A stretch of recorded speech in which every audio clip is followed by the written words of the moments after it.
баъди чанде дар шаҳраки нав шабакаи барқ, хати оби ошомиданӣ, мактабу маркази саломатӣ ва дигар иншооти муҳими коммуникатсионӣ бунёд карда шуд.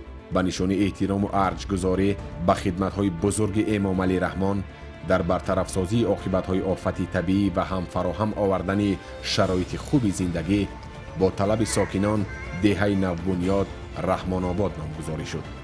ҳамин тариқ 3 марти соли 2016 дар ҷаласаи Маҷлиси Миллӣ ин пешниҳоди сокинони деҳа пазируфта шуд ва деҳаи навбунёд Раҳмонобод номгузорӣ шуд.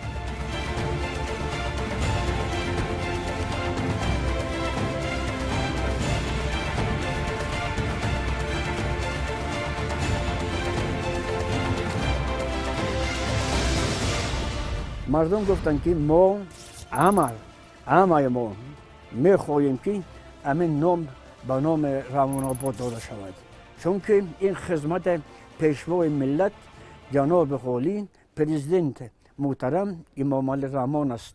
این خدمت این اگر نمی بود ما در همین جا جایگیر نمی شدیم.